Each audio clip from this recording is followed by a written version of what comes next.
regular meeting tonight at the Pownal Select Board of Thursday, September 24th at 7 p.m. We need to approve the agenda.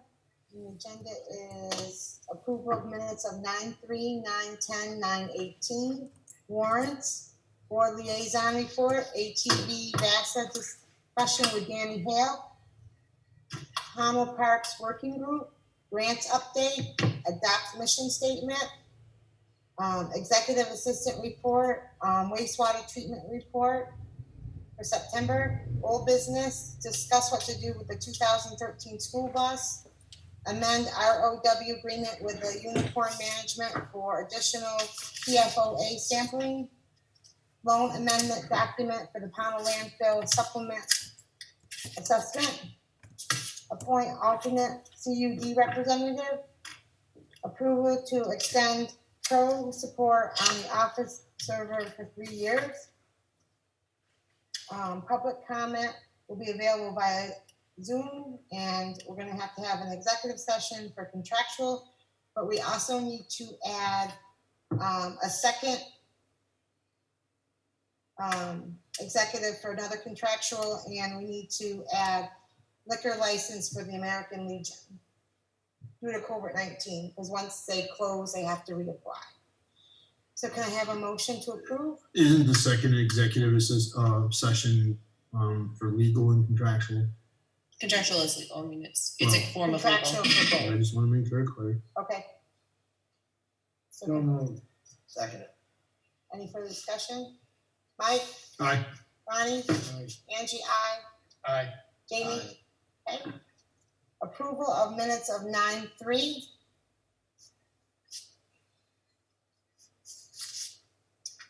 Everybody reading your minutes? Motion to approve. Second. Do I have a second? Yeah. Any discussion? Mike, Aye. Ronnie, Abstain. Angie, aye. Aye. Jamie? Aye. Approval of 9/10 minutes. Motion, Make a motion. Second. any discussion? Mike, Aye. Ronnie, Abstain. Angie, aye. Aye. Jamie? Aye. Approval of minutes of 9/18. Second, Aye. Second. any discussion? Mike, Aye. Ronnie, Abstain. Angie, aye. Aye. Jamie? Aye. Warrants? Payroll 9/13 to 9/18 for 2020 for $9,605.52. Payroll for 9/20 to 9/25, $8,460.30. Accounts payable for 9/18 for $19,331.54. Casella Waste Management, $4,266.20. Dell Business Computer for 2 is $3,207.74. Tax return, $1,938.60. Hoosick Water Quality Sewer Chemicals for $1440. IRS for $3,472.54. Accounts payable for 9/25, $47,108.42.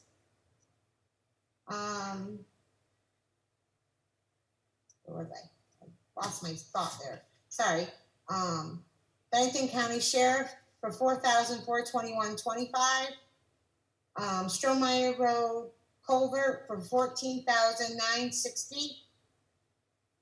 Stone purchase for $1,200.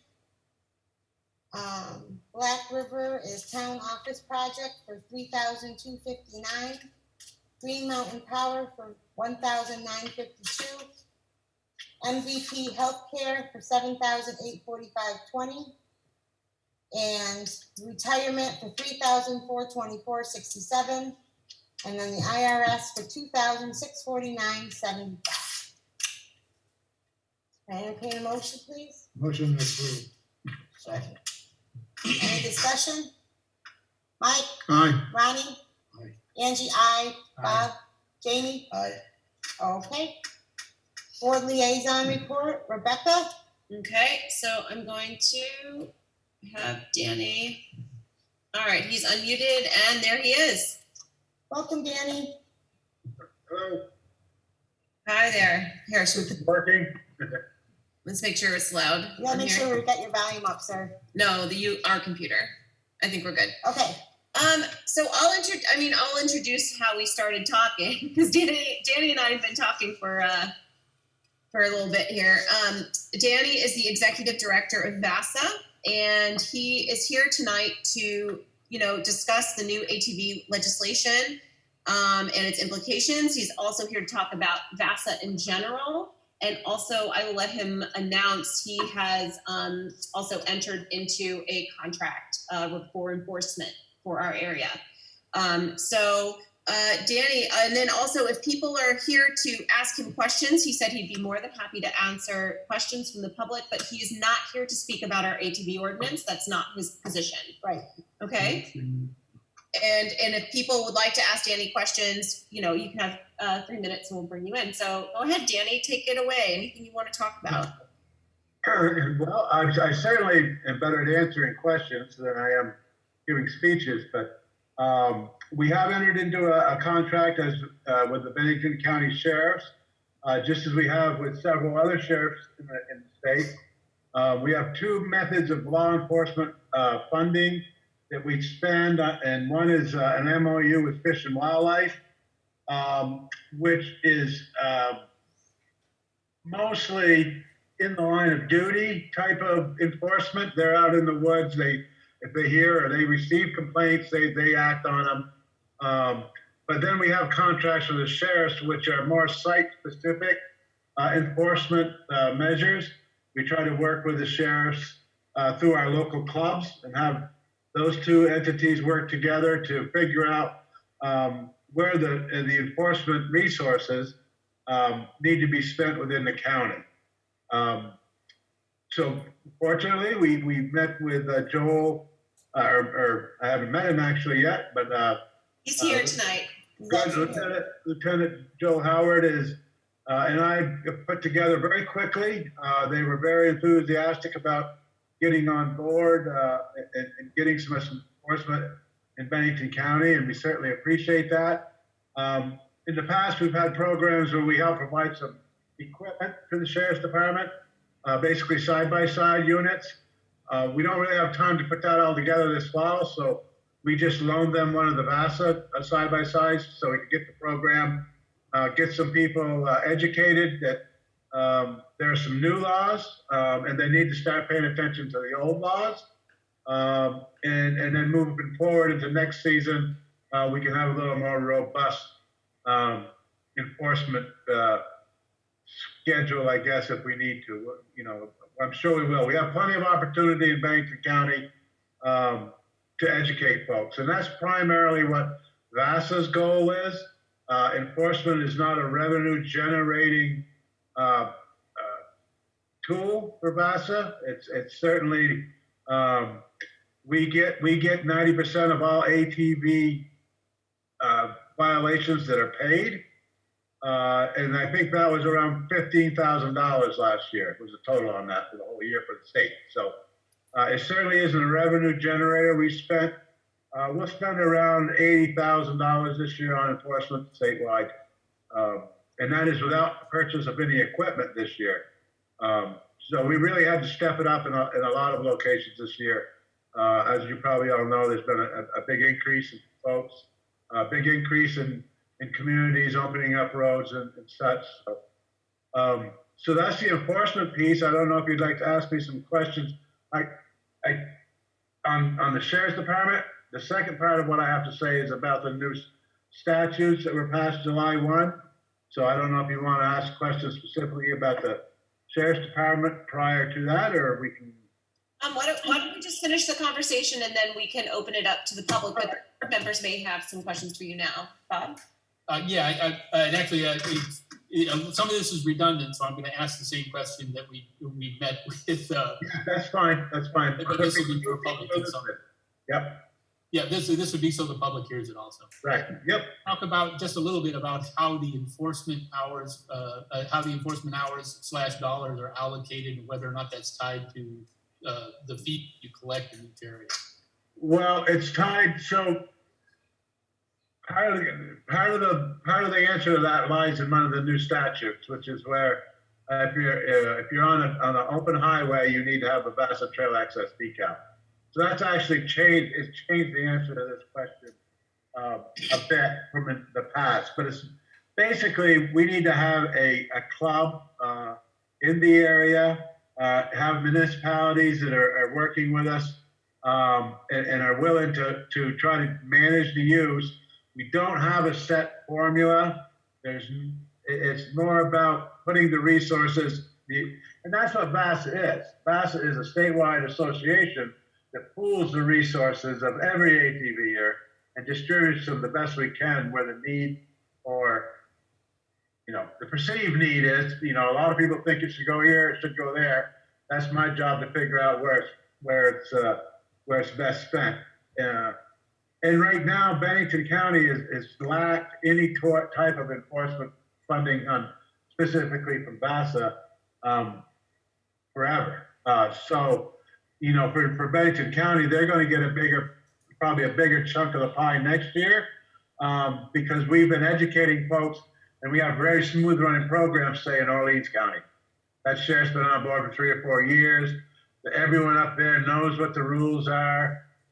It doesn't take the intense educational process that a saturated enforcement unfortunately needs to occur prior to that. So certainly the resources that will be spent in Bennington County next riding season, I would think will be probably substantially bigger than some of the other counties.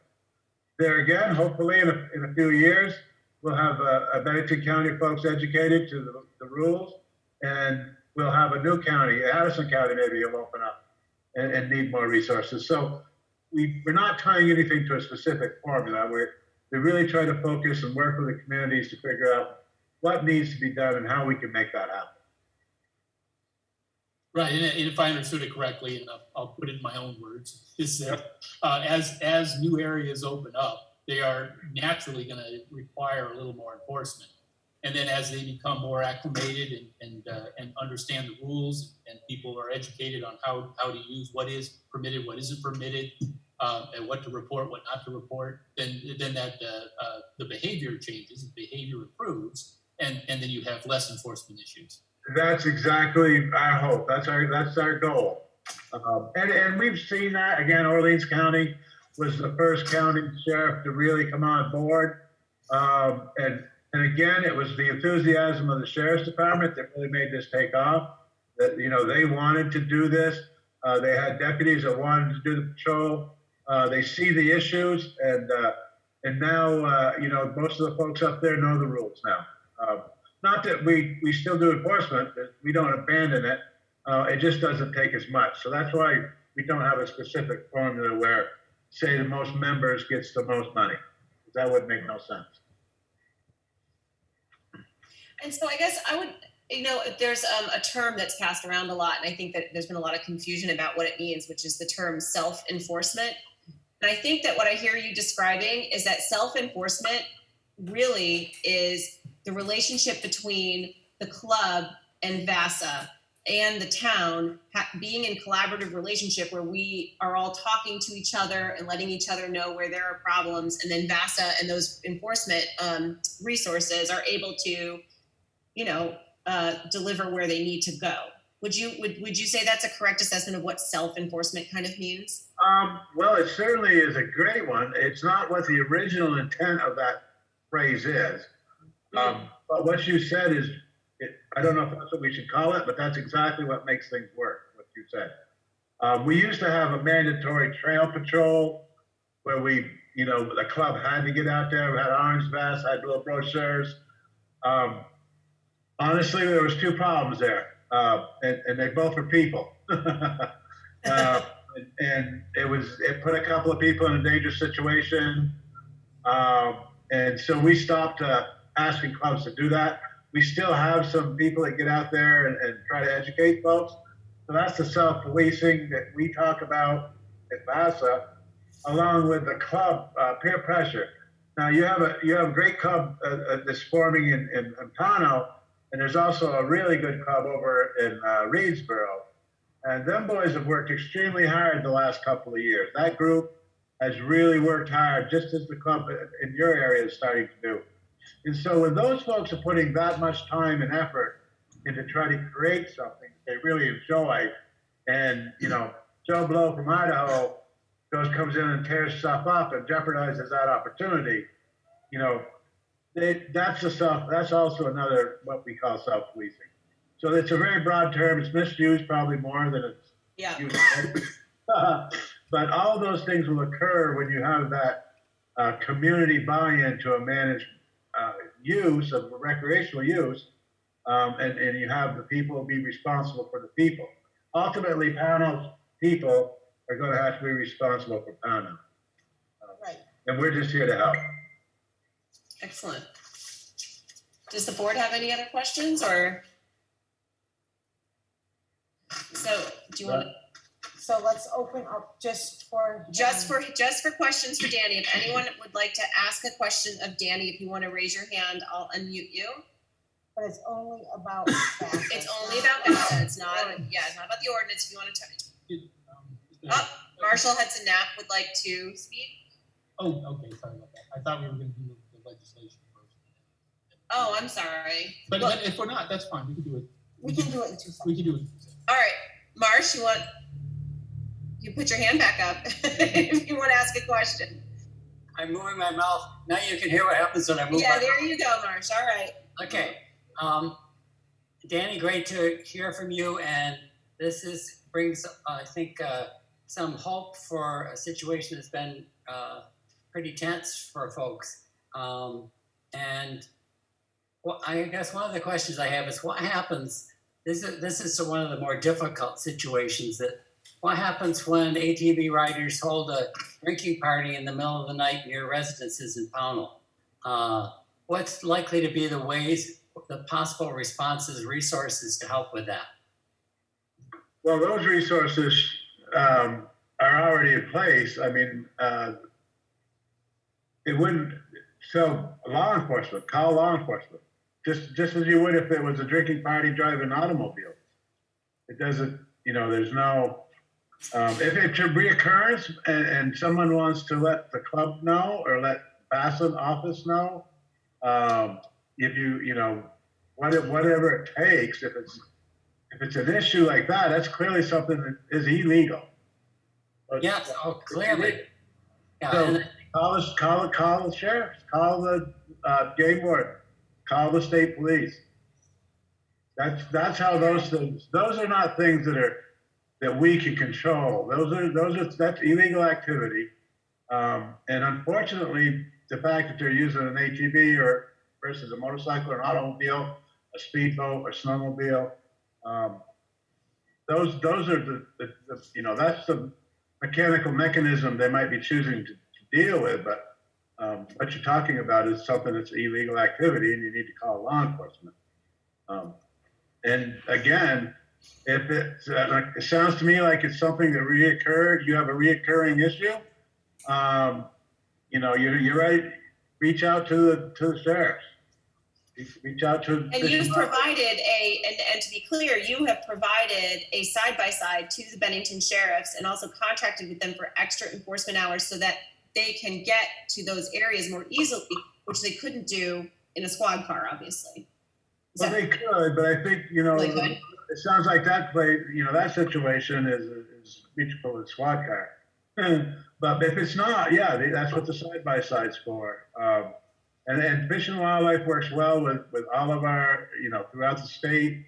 If it's out in the woods, they'll be more than happy to help take care of it.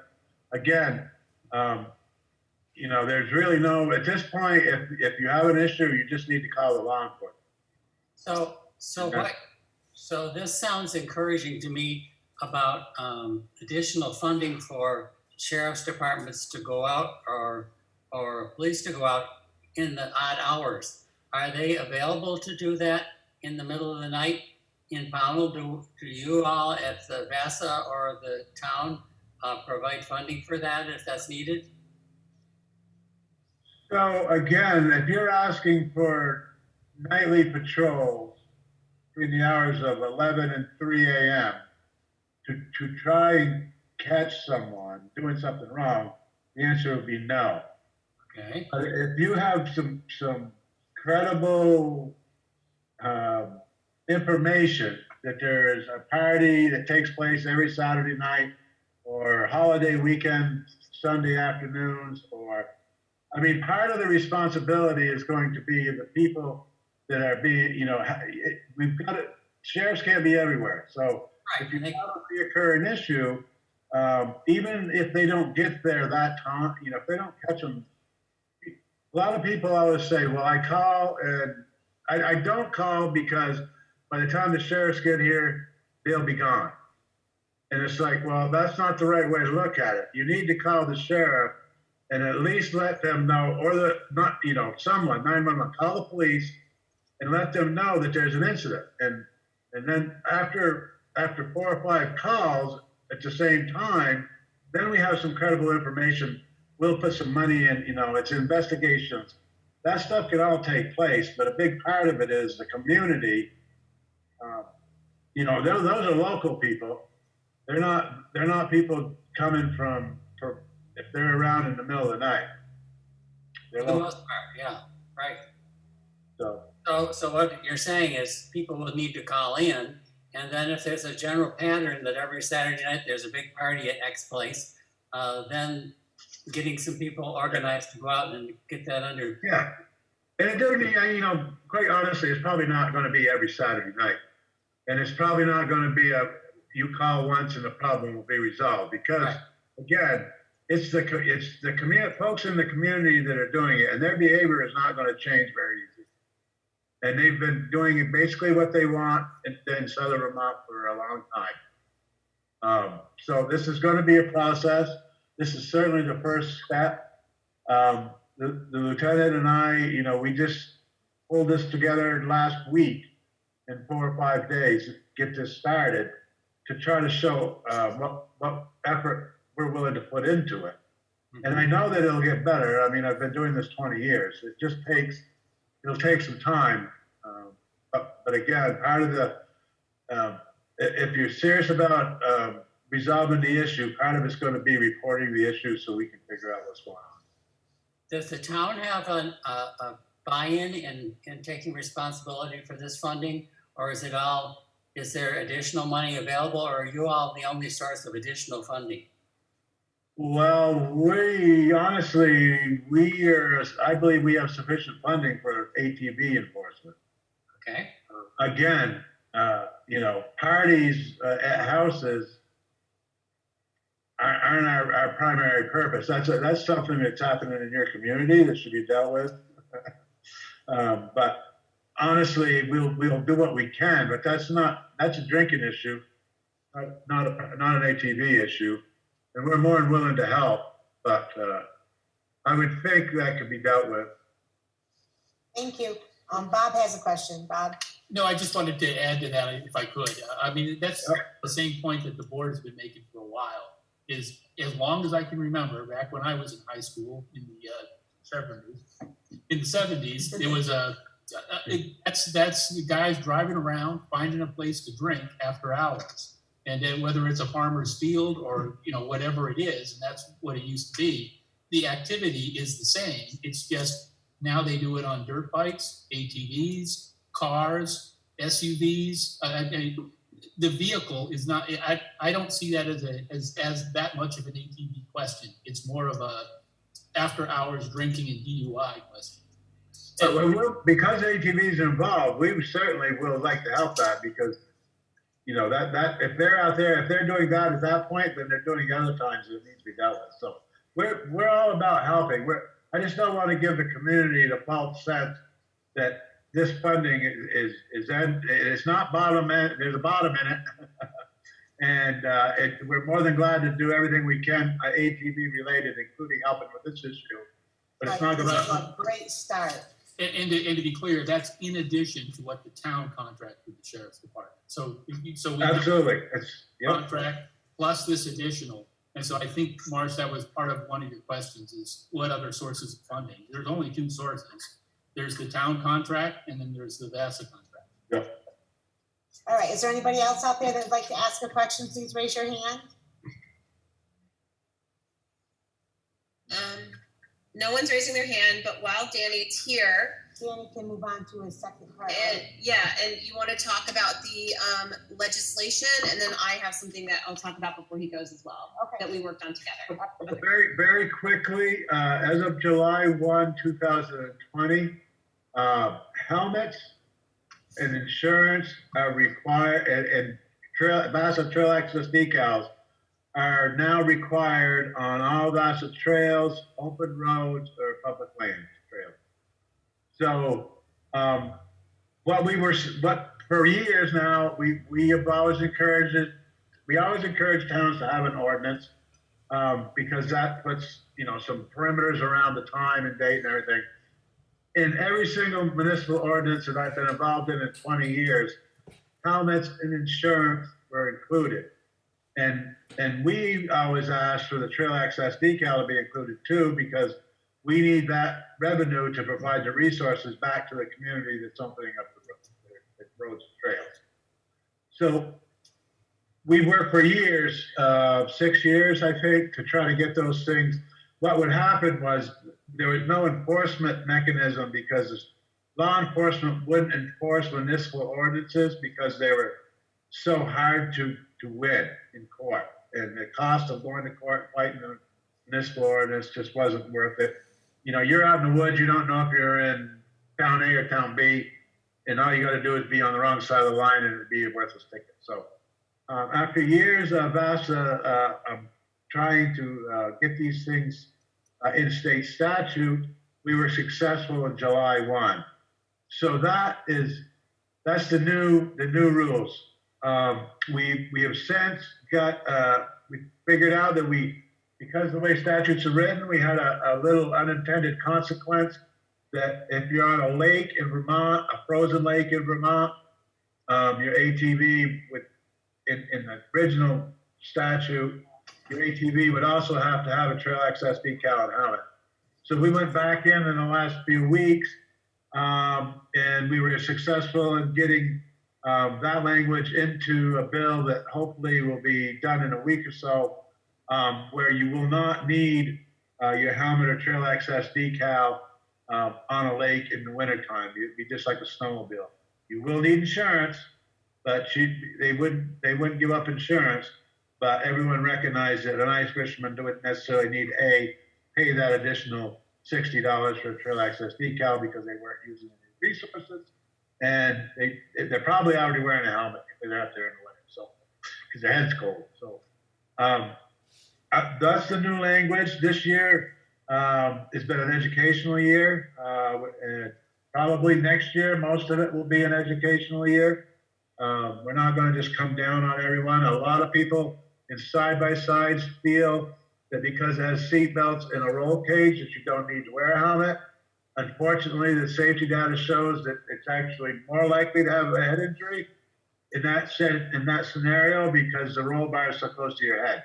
The seatbelt will not, it'll keep you from hitting the steering wheel, but it's not going to keep your head from hitting the roll bar. So we got some people upset about it, so we'll probably have to extend our educational period a little bit in the spring.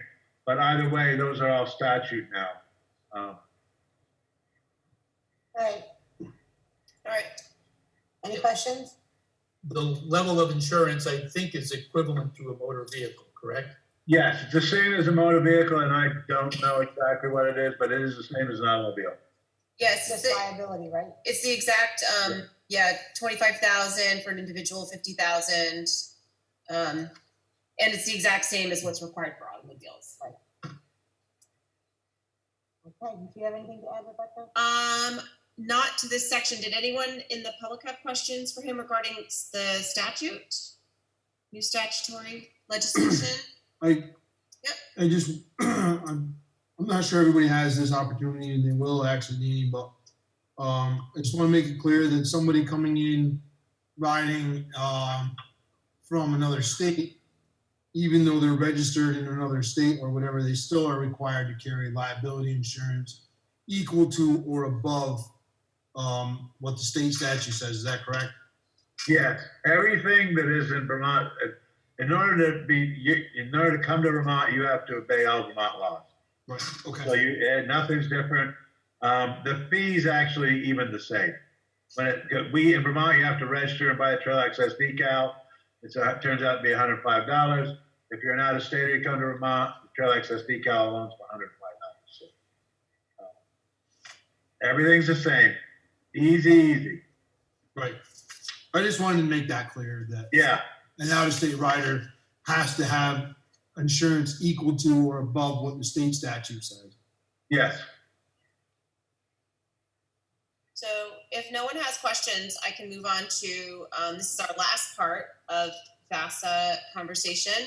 And myself, well, I kind of wrote this, but Danny and Joel Howard, who's here, looked over it, and I wrote a press release so that we can give the right and correct information to, the banner about the new contract with the Bennington Sheriffs and a little bit of the history of our conversation, the town of Pownal with VASA and the club and all of that. And that's in your packets, that press release. And I'm asking tonight for permission to send that to the banner and also to ask you if there are any other press outlets you want me to send it to. I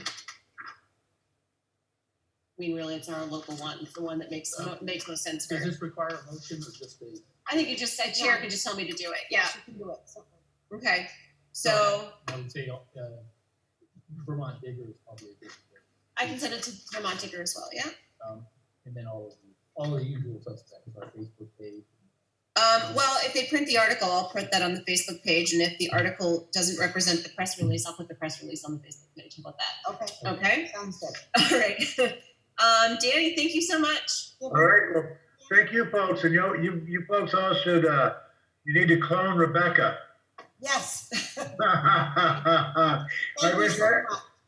Vermont would be a great place if everyone had someone like her in their town office. So she's worked very hard to be fair, and I try to understand the issue, even though it isn't her bailiwick, and she's done a great job. She's very happy about that. And I don't mean to take credit for her work, but we hired her. All right. All right, Thank folks. you, Danny. I really appreciate that. It means a lot. Yep. All right. Have a great night. Thank Good night. you. Thank you. All right, so Pownal Park Working Group. Yep, the Pownal Park Working Group. Let me get to my report. I'm sorry. Thank you, Joel, for Thank coming you, Joel, in. for Sorry, coming. just for listening. I have a great picture of Joel with the new side-by-side and the new trailer that VASA gave him, by the way, so I'm sending that in with the press release. Oh, awesome. Okay. The other thing is, Joel, thanks for being willing to sign on to VASA and take care of a problem that we know exists out there with enforcement. No, I know. It's going to take a while, but thanks for taking that on. Thank you. Thank you. Have Thank a good you. night. Okay, so as you know, I requested permission to put out a call for interested people to join me to discuss the development of town-owned lands for the purposes of outdoor recreation. I honestly thought I'd get maybe 1-2 people and they would just help me out a little bit, but I have 9. Awesome. So because of that, so on Monday we had just kind of an informal introductory meeting in my home office, and the people who came were Fred Miller, Ray Rodriguez, Jennifer Boucher, Peter Hopkins, and myself. There's also some other people that are interested weren't able to make it. But because I have such a large number, I really, I have to run this like a meeting, and I have to warn the meetings, I believe, and take minutes and post those. I'm not going to be the one taking minutes. But so since it's a large group, so I would like to keep it, however, in the spirit of a working group that'll allow us to collaborate together and work on different projects and things like that. Like I don't want it to be too formal. And so I have a couple questions for you guys. One is, do you want me to maintain a supervisory role in the working group, like as a chair, or just as you can call me whatever you want? Or do we want to just have the board, like the committee, organize itself? So what would you consider your time sink for that? I think it's a good idea that the board be directly involved if we're talking about what are we going to do with the Well, I could just property. continue to be the board liaison to that committee and help keep it in line as far as the board's goals and desires for that committee are. And I could let the board organize itself at our next meeting, and I'll warn the meeting, and then they can nominate a chair and a vice chair and a secretary to take notes. If that's, Right, so I think all the heavy lifting comes from the participants themselves. yes, not But I me, think, yeah. but I think having you involved and sort of overseeing is going to make sure that, because what we're talking about really is municipal property. We need to have that connection with the board, more so than just having. Right, so I'm kind of like the agenda keeper, keeping everyone on track, okay. So that was that question. So we compared our schedules, and we are, at least tentatively now, we're going to set a regular meeting the first Tuesday of every month. I'm going to reach out to the rescue squad so that people can come in person if they want to join the conversation, but I'm going to try and Zoom it as well, or at least record it to put on, sorry, someone's asked to be let into the room. I will at least put it on, record it and put it up on the Facebook page so people can watch it later if they can't make So the it. first Tuesday of every month. what Yeah. time? 5 o'clock. So we plan to walk the 8-acre Green Mountain Bible Conference land on September 27th at 2 p.m. Since more than a few of us will be there, I might just give that a little warning. And just so we can walk it and, have conversation while we're standing up there. I'm also asking for permission to add the town park, in other words, the tennis court, to our list of discussion areas.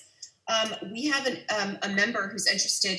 We know him from the church council, Cliff Dayton. He said he would be very interested in participating, and he is a skater, like a skateboarder. So he's talking about the idea of having a couple skate ramps down there for kids who like to skateboard. And so I'd like to just pull all the parks in to the group that we can all start talking. And I have so many people we could just, divide into subcommittees and come up with ideas. So if that's all right, I would like to be able to add that to our discussion list.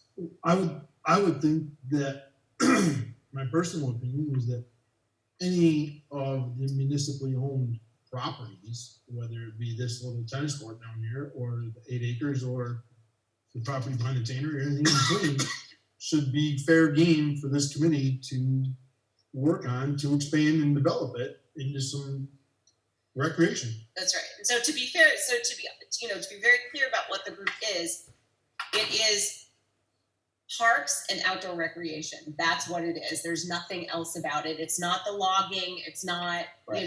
That's other people handle Right. that. Right. Okay. Right. So I mean, I don't even think we would have to say yes, go ahead with this, that, or the other thing. I think it should be a blanket for any Parks and Rec. town of Pownal owned property for parks and rec and outdoor recreation. And I would feel that I don't think we need a motion. I just think we should just let it go with that. Ideas on such property. Let it go. I mean, obviously you got to. Right. Well, we can't actually do anything on them without your permission anyway. Exactly. Right. So it's just a discussion. Right. Discussion. Right. Ideas are fine. I'm totally withdrawn, push, and withdrawn, I guess.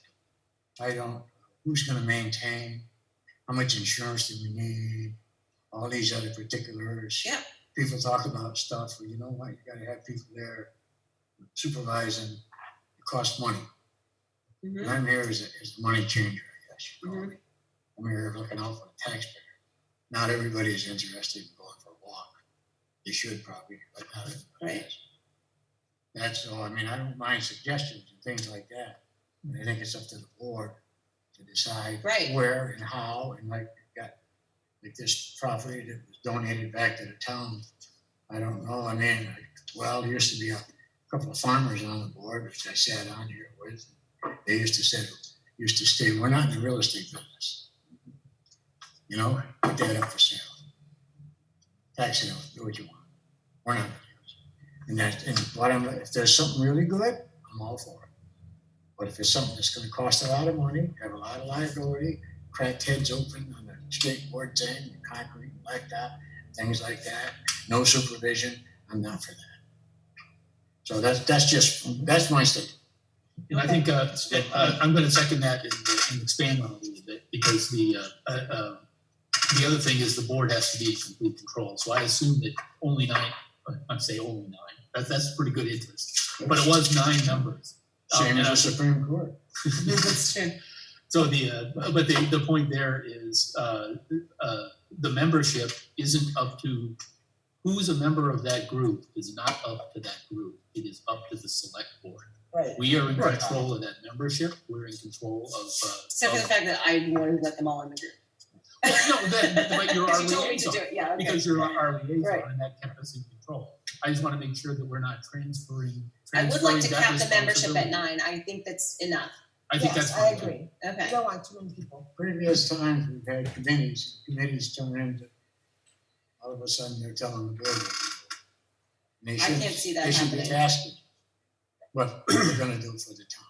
I mean, that's my opinion. I think there's some agreement on it. They have no control over municipal resources. So anything. Well, they right, do and, for and, municipal resources when we first were talking about this and we started that couched in that conversation. We said, this is under the supervision of the board, that this is not a decision-making, committee. This is not one of those, there's no decision-making powers whatsoever. We don't have access to money. It's about ideas and also seeking grant funding. Absolutely. That's fine, but there's somebody, not everybody knows everything. Somebody come up with a good idea. That's right. Maybe great. Do something great. I do think that as a board though, and I totally agree with whatever ideas they bring, because the funding has to come from us, that we approve it. Okay? Of course. I totally agree with that. What I want to be careful of though is, and I don't know how to combat this later. I don't see us doing it, but a future board micromanaging that group, like coming in and saying we're totally against bicycles on the 8 acres. As a select board is what I'm saying, you know, because I just want to be careful that we don't micromanage this Parks and Recreation group or whatever we want to call it, so that we do at that point. I feel that people may be hesitant to come up with an idea or throw their idea out there to your group, Rebecca, because they're afraid that the board's going to micromanage it. Well, they could suggest putting a carousel on something, and we can come to the board and say, hey, we want to put a carousel, we have this idea for a carousel, Right, and you know, you guys know. right. I would be against micromanaging, but that still should be a decision of the board. If the next board gets elected in and they decide that they want to micromanage this group, I hope that doesn't happen. That is their right. And then it's up to the people of Pownal to either vote us out or vote us in. Right. Because this still has to be, I mean, we're the governing body. So it has to be the select board. It has to be somebody accountable to the voter, because we're talking about municipal. No, and I agree with that, Bob. I just don't want to have, you know, some good ideas don't get presented or thrown out there because. Yeah, we definitely don't want that. Well, I'm sure if We it's a want- truly we want good to grow. idea and something really takes off, I think it can continue going. Oh, I I mean, hope the so. people in this town are, I think, are a lot more intelligent than what they make out to be. Oh, So for they- sure. And I Absolutely. think they would go for things, but it has to fit in the town. You can't say, well, we're gonna have this, you got no place to park a car. You got some real problems. Right, that's what the People that don't discussion belong group in is there. for. You got Right. these other things. Well, we do have a small, parks rules already in place, dust is gone and that kind of stuff. I mean, depending on what is in place on site, we can do adjustments. Right. And just to simplify it.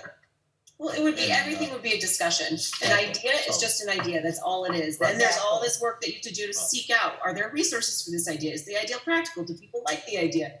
Do we have the capacity to even do this thing? You know, it's just a conversation. It's I'm not, just saying, if we already have procedures, then it's one less step that many future boards, Mhm. unless something catastrophe happens at one of these sites, why they would have to micromanage.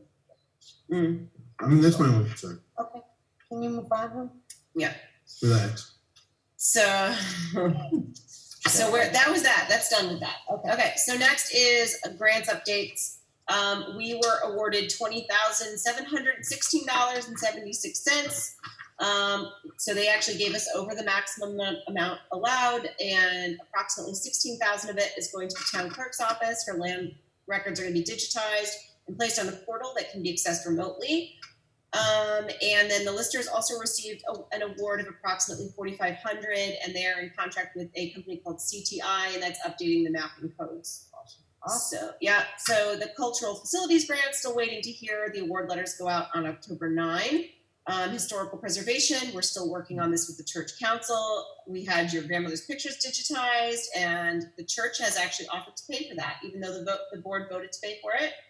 They're paying for it, and they're going to pick it up and bring it all back. So the next 2 weeks is all going to be about finishing this application because it's due October 5th. So regarding the collaborative fundraiser we talked about doing to raise our portion of the 50-50, so that way we're going to try and make it so, it's all fundraised. That's October 25th, and the goal of that event is to raise funds towards our portion. If we are not awarded the grant funding, we still want to fundraise to start a fund that can go towards the preservation work on the building. Yep. So just a quick heads up on that. Mm-hmm. I will not be here the 25th and leaving the 20th of October. But if you need something up until then from me, just To help get it going. That's Okay, right. awesome. That's right. Anything. The Elger grant. So I originally submitted an application requesting about $10,000 for laptops and phones to help people work from home, and we were granted that ask. And we were also given the opportunity to submit they extended the deadline, and so I asked Chuck to price out a modest video conferencing system because this really is not cutting it.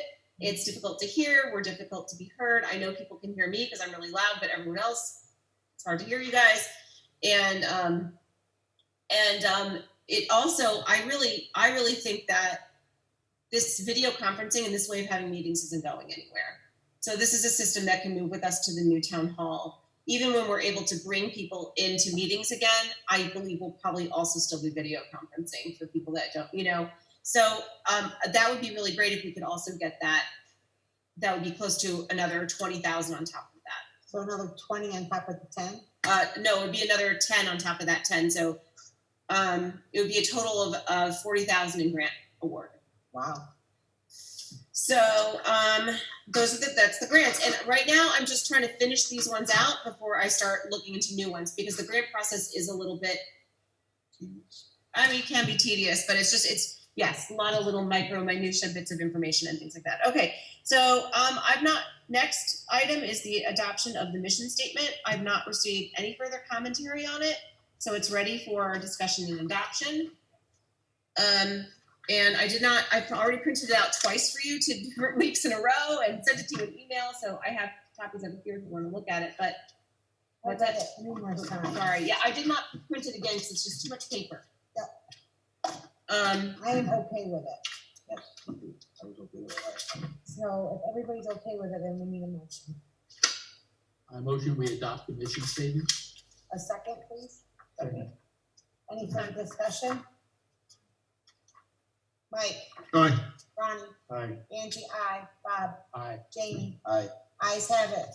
We have ourselves a mission statement. All Thank you, right. Rebecca, for all the work that you did on that. Yeah, okay. These are my little updates that I don't need action on. One is quickly on the town hall. Together with our architect, John Rahill of Black River Design, we were able to come to code agreements with Ben Moffett at Fire and Safety, which is the place that's been stuck. And there were a few changes made to our design, none of them affecting cost. There's some removal and addition of doors and some minor grade changes to meet the code. The adjustments are now with Preferred Building Systems and they are being redrawn. Once that's done, we are getting our stamp and then he is facilitating the permit process with the state. So he stated that if everything moves along to plan, we can anticipate being permitted in time. Obviously, we have other things that might stand in the way of this, but as far as the permits are concerned, he believes that we would be ready to break ground this year. Based on all the conversations. That's just in terms of permits. I'm not talking about our other things that are standing in the way. Okay. That's really awesome. That is really awesome. Yeah, so our state wastewater permit application is complete and is waiting approval.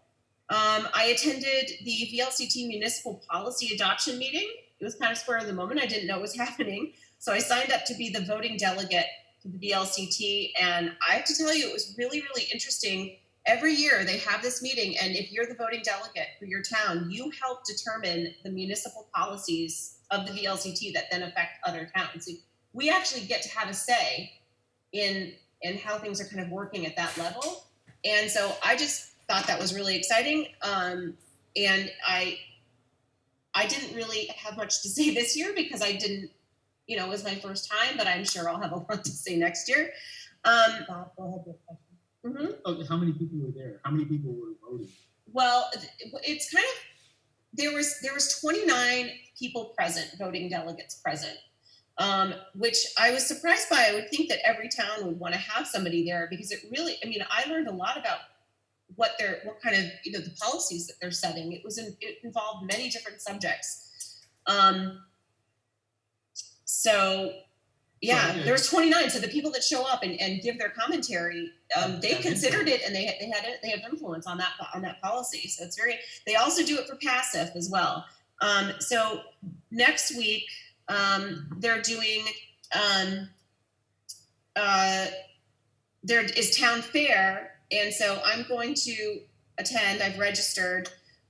There are several sessions, such as computer security. I was thinking maybe our IT and webmaster would want to attend that one. Information dissemination, I'm going to attend that one. It's all about getting your information out to the public. Modernizing records, maybe, there's talks about community policing and online tools to improve tax assessments. There's a lot. I can send everyone the agenda. It's a really interesting thing, and I think it's probably very informative what they're doing there.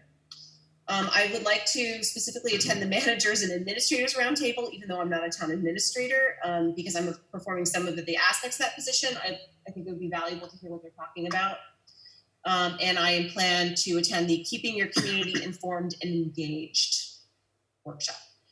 So the VLCT and passive annual meetings are part of town fair, and we don't have a delegate for passive, but I'd be happy to attend the meeting if you just want me to take notes to see if there's anything affecting the town. But anyone can attend that, including a select board member could attend that if they wanted to as well. I'm sorry, I'm going back a bullet point. So specifically like to attend the managers and administrative round. There's no restriction on that, right? No, anyone can show up to it, but I'm just letting you know I'm gonna. All right, go and listen. And the only reason I ask is it is the VLCT and town manager, town administrator has a definition in statute, I believe. Yes. Whereas what we created is a board liaison doesn't. Correct. But I just want to make sure there's no restrictions. No. And from their perspective. I don't believe so. I can double check with that, but I think anyone can attend it. Okay. That was all I had. Okay, great. So I started working on a presentation for our ATB hearings with Bob, some of my evening work. And then lastly, this is a personal thing I don't need it discussed tonight, but I want to introduce it. This might be an executive, but I don't mind speaking publicly because I know this becomes a matter of public conjecture anyway. I'm approved to work 29 hours a week, but I actually work 40 plus. And I would like you guys to start considering allowing me to have more hours to be able to do my job. So I don't need to talk about it tonight. I just want you to start thinking about it. Because I work with you guys a lot. Sometimes it's outside of regular kind of business day hours, which is fine. It's a very flexible schedule. I really like this job. I'm enjoying myself immensely. But I do a lot more than 20 hours, 20 what I bill it for. So I would like you to consider maybe making me full time. You don't need to discuss. I'm just introducing. Well, we do have the 90-day evaluation coming up. Exactly. So I think that's something that we can discuss in that 90-day evaluation.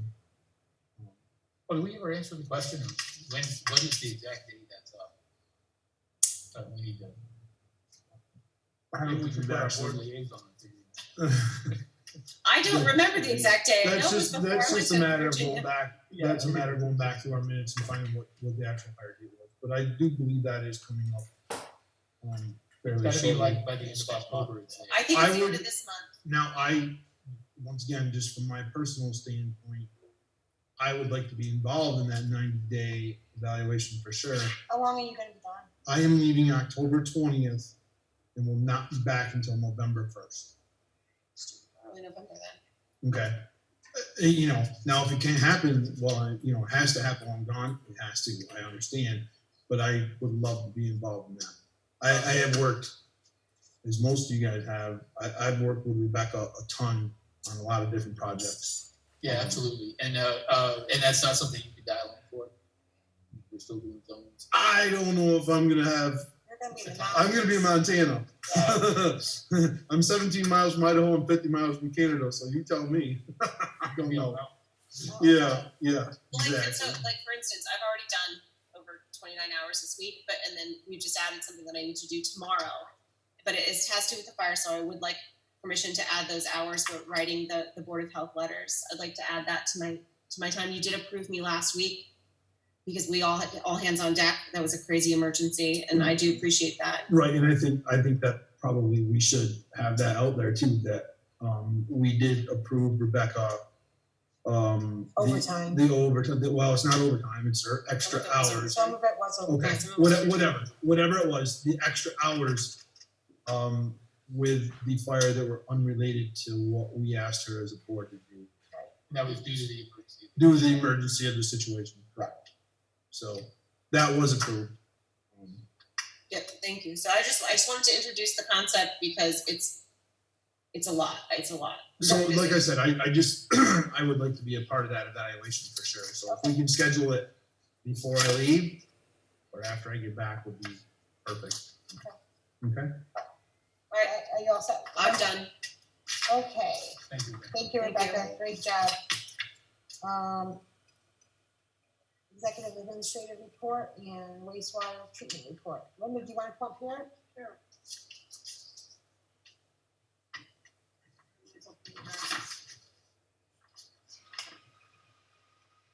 I will be reading Darcy's report for her tonight. Okay, this is an overview of day-to-day operations For you, for me. okay. Prepared weekly warrants, minutes, several tax refunds were issued.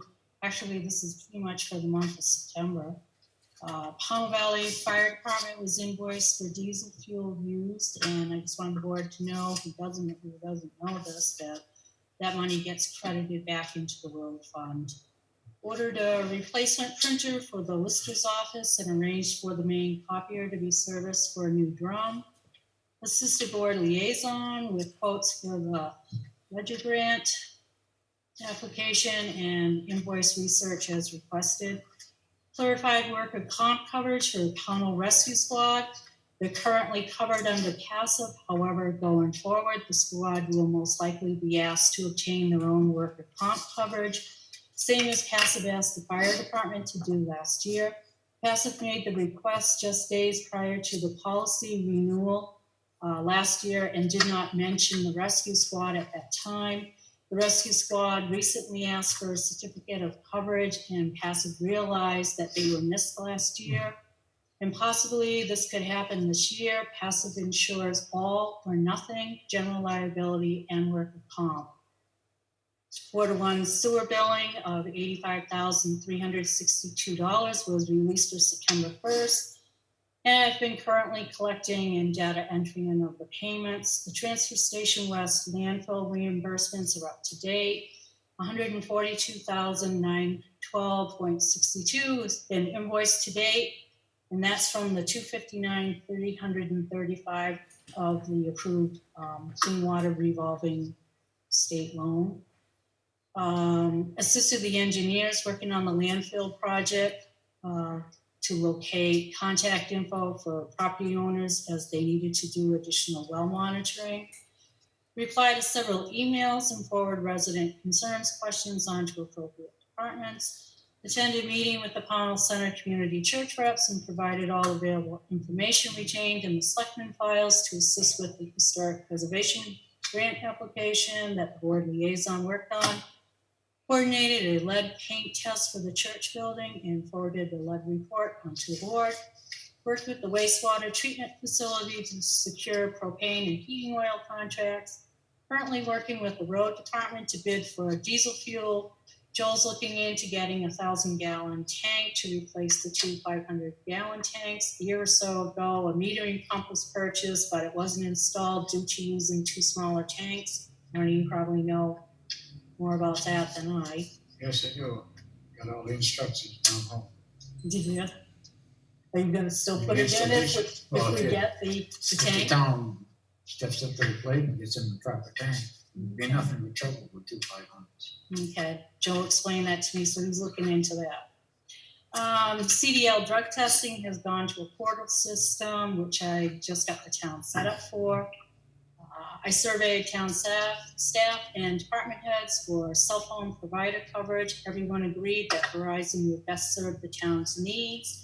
I then arranged for Verizon to set the town up with a business account. 7 cells were needed as 4 required upgrades, and 3 cells were still under purchase contract with AT&T.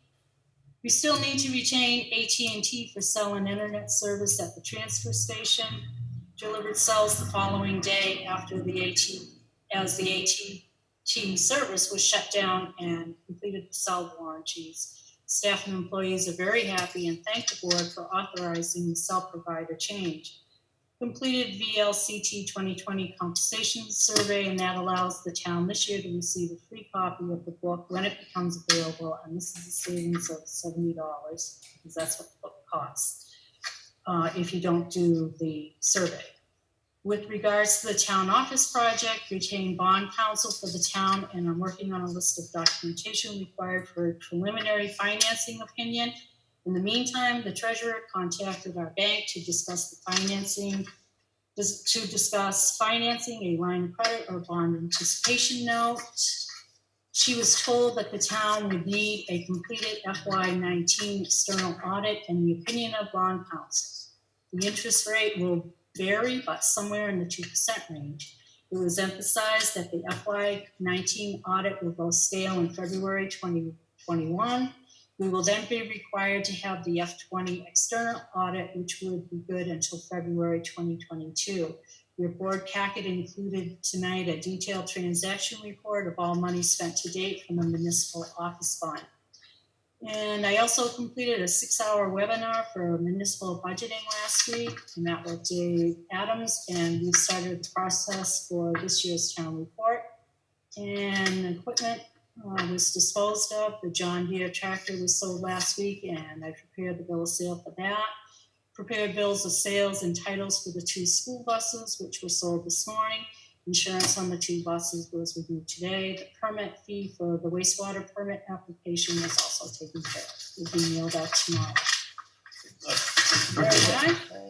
Thank you. And this is Darcy's report in lieu of the meeting that we were scheduled to have today. This is our operations report for September. The state is in the process of converting their sludge reporting process from hard copy to online submittal. It seems like everything is turning to a portal for everything. Yep. So it's the way it's going to be. Yep. I have the documentation in place for the submittal when the new programming does become available. We've been attending virtual wastewater classes in order to earn credit towards renewal of our wastewater licensures. Regarding NPDES permit regulations, annual effluent constituents. I guess I was right first time. You were. Testing is scheduled to be performed and submitted next month. Also required is laboratory proficiency testing. I will test blind samples to ensure I am performing my daily, monthly tests correctly. Permit required manhole and infrastructure inspections have been performed according to our NDPES permit conditions. Oil and propane contracts have been secured for the winter seasons. There are additional test well sites being installed in Pownal Center. Working with the engineers, we have agreed on locations that ensure they will not affect the sewer service area. I provided the engineers for Oak Hill Children's Center information pertaining to the wastewater connection that will allow them to expand their current usage and increase our user base. That's good news because we will have more EUs. We worked with the road crew to raise manholes on Dean Road in order to accommodate a scheduled paving project. All of the bollards located at the pump station have received a fresh coat of paint. Any observed rust areas were cleaned, prepped, and painted. The stations have switched from summer mode to winter mode in regards to fan usage, cooling, and regular heating. Backup heating for emergency uses has been put in place. All 12 of the grinder stations have received the fall inspections. Some stations require grease breakup and preventative grease control measures for the winter months. We installed a new battery in the RTU cabinet at PC4. We installed a new block heater on the main wastewater generator. We maintain vigilant in our biosolids waste and removal practices to keep processing costs as low as possible. Overall, we are on track with all preventative maintenance activities, including major station wet wall cleanings, tree pruning activities to reduce the potential of power outages. As a result, the plant and station are running and performing extremely well. Very Right, good. that was a good report. Thank you, Darcy. Yep. Thank you, Linda, for reading. And I know it's redundant to what we said before, but I just want to point out again, 100 on the recent inspection. Yes. 100%. 100. Can't beat that. All right. And that's it for Chelsea. Thank you very much. All right, where are we? Old business. Discussion what to do with the 2013 school bus.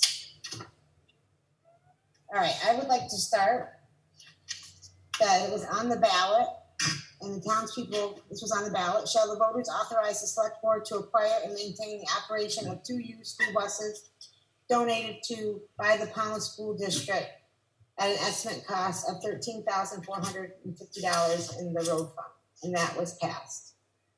And because of COVID-19, the children didn't get to use the bus last year, so we agreed to try it for 1 year trial. And since we didn't get to do it, I think the board should allow the remaining bus to go for another year.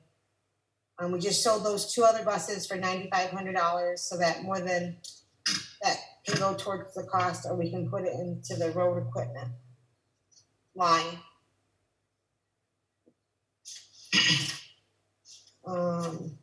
It goes towards bus maintenance and insurance under the road. Right, under the road equipment line, fund line, whatever you want to call it. So that's my opinion. What do we pay to keep that bus a year? I believe with taxes and insurance and everything, it was $13,450. Is that correct, Linda? Up to that amount, Up to that amount. but that's not what it cost us. Right. They weren't used and Right.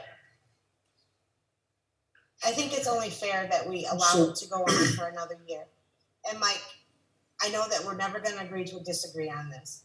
I would just like to say that I think you can discuss it with us, but if it comes to a vote, I think you have to abstain yourself. Well, I would for sure. Okay, I would for sure. Okay. There's no doubt about that. all right, And I'm looking out for the taxpayers, I know okay? you are. Because I'm gonna tell you right now, this was fed to the board in false pretenses, for sure. Okay, I know that for sure. The So you're saying that I I'm came saying- here and I lied to the board? I'm not saying you lied. I'm not saying that at all. All of the facts were not put on the table when that was presented. Okay? What facts? The facts were not presented that D4 was available to do field trips with a cost. There was never a cost associated to what a field trip cost to be done. And that's what that bus is for, specifically, if I'm not mistaken. I believe that we did come through with the cost, and the superintendent did come here with us for the meeting, and it was also presented that night with the superintendent. I do believe. Right, but there was never any cost involved of what it is. So basically right now, we're keeping a bus for a potential for field trips. And we have one bus for potential field trips, which probably aren't gonna go until after January, right? if I'm not. But it's not just for the Pownal School. It was also for Oak Hills Children's Center, and Woodford was using it as well. And it's, the townspeople already paid for the bus. I get that. So I think that, I think one of the biggest problems I had with the whole process is that people worried about 2 school buses that valued at whatever they're valued at, which is not a lot of money for a used school bus. I can tell you that for well, free. obviously not, because we just sold 2 for $500. Exactly. But the So point is, we worried the about 2 children- school buses, and we didn't worry about a multi-million-dollar building up the street that the taxpayers paid for in that whole transition. Okay, we worried about 2 school buses for the school. No, it's Well, for the to be children, clear, it's for it the wasn't- Pownal children. It was not about the value. It But was it's- about the youth. That's Use of right. The Pownal children. And maybe Because you can say yes or no to this, but isn't it true, not right now because of COVID-19, you have buses that you run from, say, 7 in the morning to 2 o'clock or 3 o'clock in the afternoon, and the children that have sports, that is used first on those children, correct? So the majority of the time, if Pownal asked to have a bus to go on a field trip, they were told no, that a bus wasn't available. Never. As long as I've been working at Dufour, that has been, I don't even know, 13, 14, 15 years, the town of Pownal Elementary School has never been told that there was not a school bus available for a field trip. Never. I have never told any school that there was not a school bus available. I have, however, told some schools that there was a certain time frame that they had to be within to have a school bus. They Okay, have to be back by 2 o'clock or 1 It's- o'clock or whatever. and the time frame completely varies. I get that. It's situation specific. Okay, and you can ask any school that I deal with, but I have never told a school, because I can tell you for free that this guy right here that runs Dufour is 100% about field trips to get kids out into the real world. Okay, so have never. So there's something that's. I'm not saying that you said it, Angie. I'm We did just a saying lot of that was. discussion with central office, there's a lot of people involved in mine, I know that. okay? So I'm just going by what we were told. That's what I'm saying. And Mike is incorrect as far as that statement goes. When the superintendent came down, and teachers also stated that certain trips out of, like if they're gonna go to Boston or someplace Right. else, the time constraint Restrictions, right. was the issue primarily on those type of field trips. Mhm. And that was one of the main reasons for having the buses available. Right. And we did ask about that school because that is our emergency shelter, and the town of Pownal coughed up the money for the generator, the grant for the generator that's attached to that school. So That was a long time ago when the generator was But- bought. I'm just saying, that was part of the I was discussion. on the board when that happened. I'm just wanting you to know that was part You of the don't have to tell me discussion. I was on the school board when that happened. Okay, I'm just letting you know And I that think it's it wasn't good just for about the us buses. to have a bus in case of that. Right. If there is an emergency and they have to get those children out of there, you know as well as I do how dangerous it is to have those children cross Route 7. And they can put them on the bus and get them to. the How many's place. that bus hold? Probably 72, I'm not sure. How many kids you have in the school? 300, not including Oak Hill and Head Start. Right. I'm not. I have a problem keeping funding something like that, and it has nothing to do with Dufour. Okay, it has nothing to do with Dufour. Absolutely zero. Okay, because I'm going to tell you right now, whether if I don't have to do the field trips out of Pownal, it makes my job sitting in my office a whole lot easier because it's one less school that I have to deal with on field trips. Okay, but until the insurance was all squared away last year, you know who did the field trips for Pownal Elementary? You did, because That's they right. kept screwing up the insurance. And that was through central office. I don't know who screwed it up, that's irrelevant. But we, as a town, voted to do it. And I think because we didn't get to do it last year because of the situations, that as a board, we have an obligation to the children and to the residents that we try for another year. I'm not saying 10 years down the road, I'm saying 1 year. So, I'm gonna come remarkably on the fence. But what you're saying is correct, and I don't think Pownal should be in the school bus business, but we had that discussion. That's why the board decided to put it out to the voters, and the voters approved it. And so far, because of COVID, we haven't had a 1-year trial. And I'm not gonna disagree with that. What I am gonna disagree with is nobody has come up with the actual cost. How much do we pay a mechanic to work on that bus per hour? What is the actual insurance on that bus? No one has come up with an actual cost on what it costs us to keep that bus.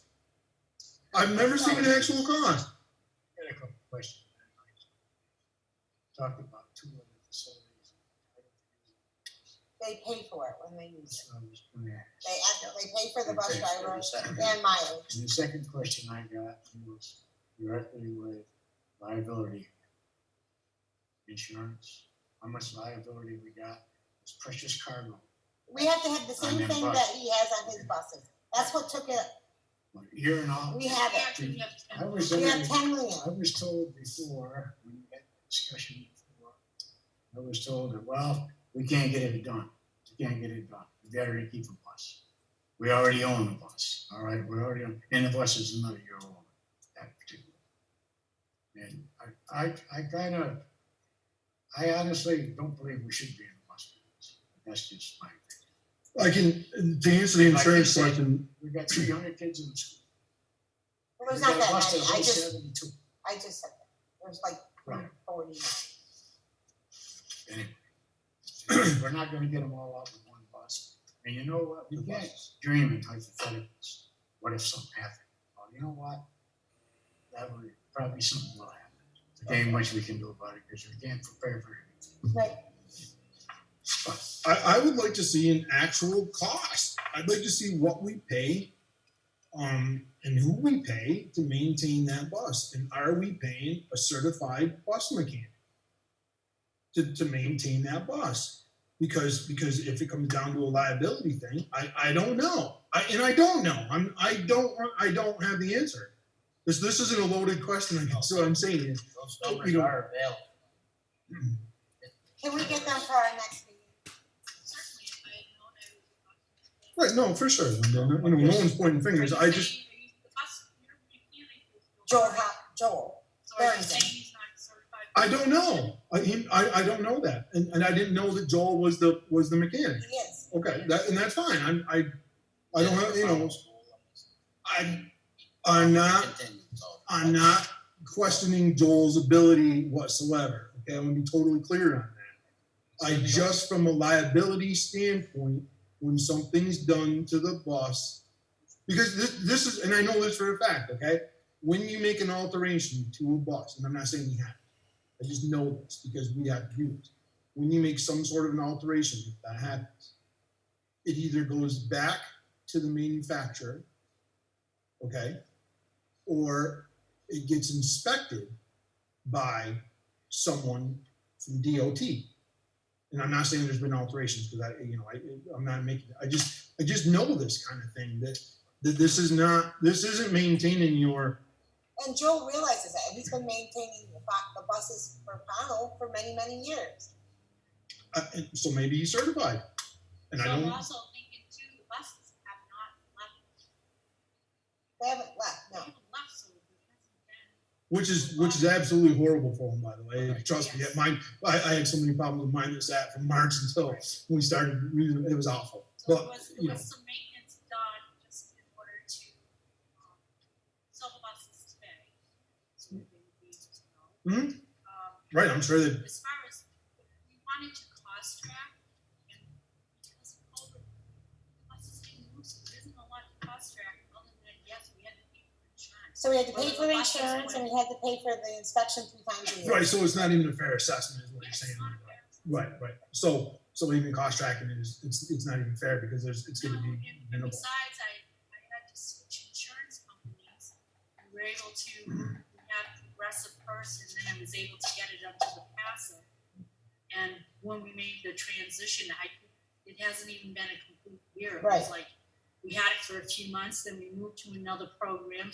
So that's not even a solid figure of what the actual insurance would cost. Okay. There was refunds involved, et cetera.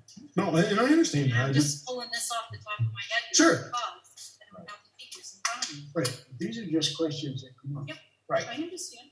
That's the only reason I'm asking. I asked the question, you know, get the answer, all right. now we- Exactly. No, and I'm satisfied with the answer. For our next meeting, Could you please have a list, if you talk to Joel, please, or I can comment. But it's I just wanna know basically what is done for maintenance, and it should be reflected in the expense report, how much money has been spent. I also, right, and to be fair, Linda, it's probably not even worth having you do at this point because absolutely it's not going to be a true number. Because it's just, it hasn't, because from March 2nd or whatever the date was when they stopped everything until now, that bus hasn't even moved. All we've spent theoretically is insurance and maybe a little bit of maintenance to keep it so it doesn't, well, Or whatever you you know, gotta do. so it's not even really a true number, so it's probably a moot point, to be honest with you. Now that you make, now you know, Expenditure report lays it out. and I mean, I think this is a fair thing. Just so everyone knows, Ange, is this particular bus right now is good until fiscal year 21.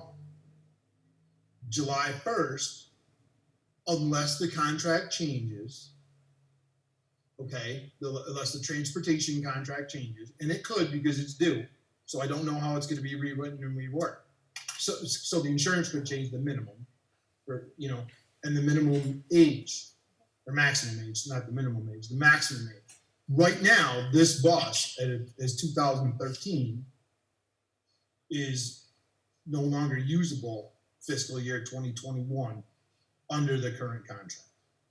No matter what, could have 10 miles on it.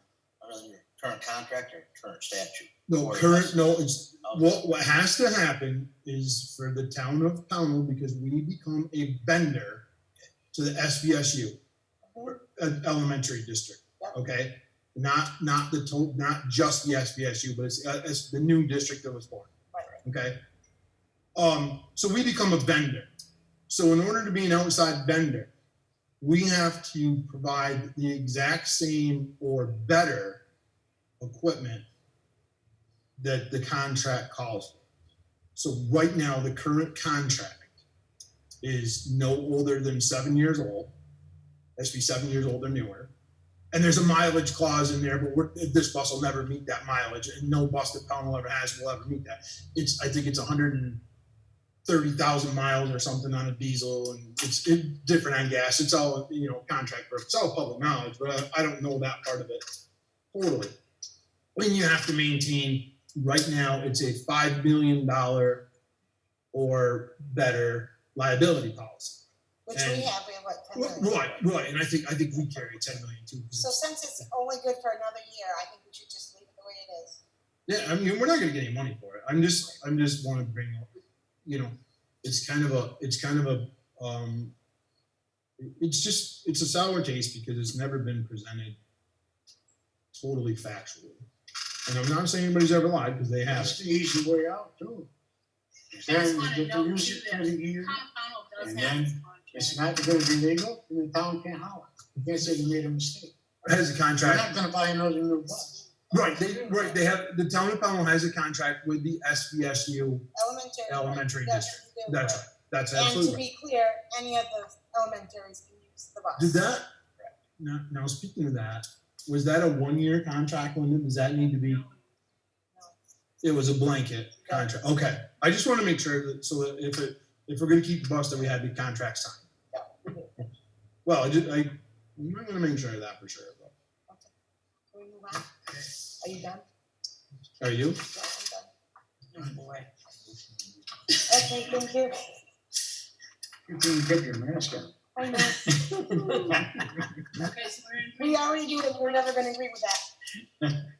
right, so we're gonna move on to amend the ROW agreement with the unicorn Did we take a management. vote on what we're doing there? All right, we're gonna do nothing. We're not doing anything, we're leaving it the way it is. Well, was it a 2-year thing anyway? To keep going? It was only voted for a trial for 1 year.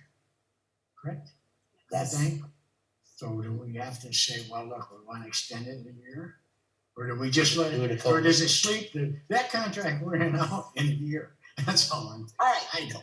I will make a motion that we Estimate keep is- the bus, 2013 bus, for another year until it expires in the fiscal year of June 1, 2021. July. July 1 till 2021, unless the contract changes where we can keep the bus.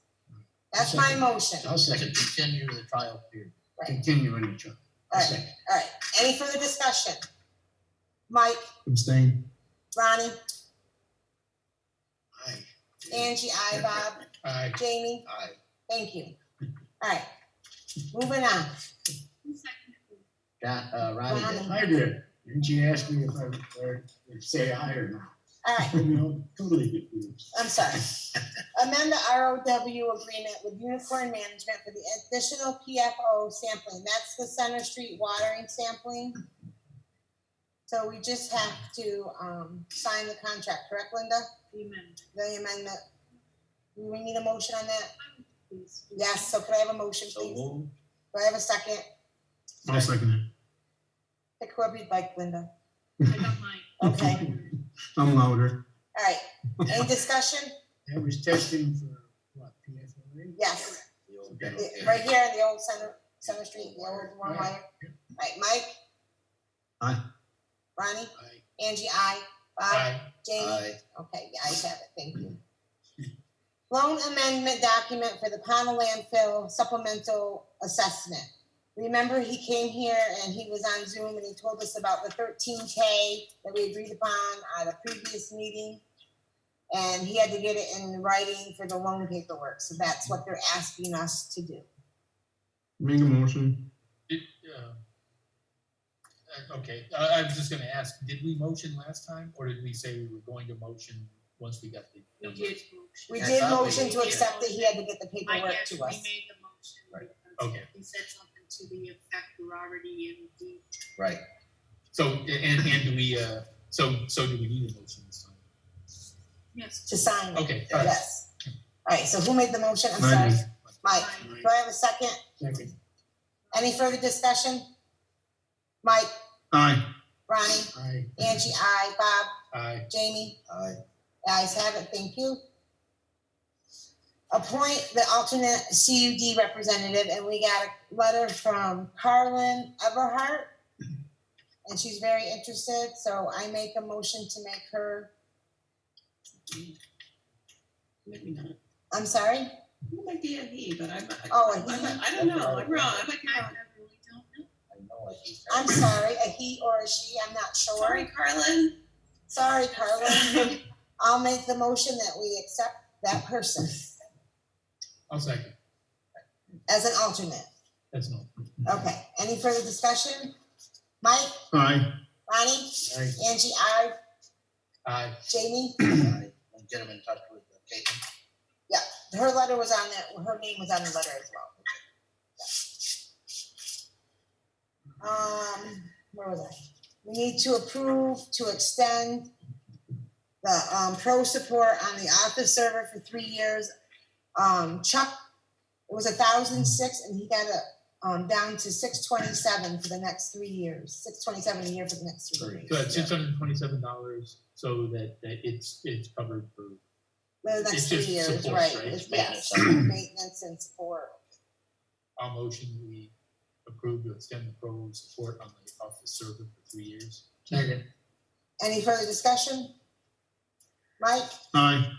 Ronnie, Aye. Angie, I, Bob, Aye. Jamie, Aye. ayes have it, thank you. Liquor license approval for the American Legion, they have to reapply due to COVID-19 because they closed down and now they're reopening. So can I have a So motion? moved. Second. Any discussion? Mike, Aye. Ronnie, Aye. Angie, I, Aye. Bob, Jamie, Aye. ayes have it. All right, so now we can open up for public comment. Angie, could I just interject for one moment? Sure. I just from Joel. We have that bus contract was 3 years, just to let you know. Okay, Okay. thank you. There's a clarification. Yep. Clarification, thank you very much. Very much, Joel. Yes, Joel, thank you. He's out there somewhere. All right, so we're gonna open up public comments. There's only one person in here that's not Cat TV and us, so If you'd like to make a comment, please raise your hand. Galaxy Tab A. yeah, nope. No, okay. I'd like to entertain a motion to go in executive session for contractual. There's gonna be 2 of them. So moved.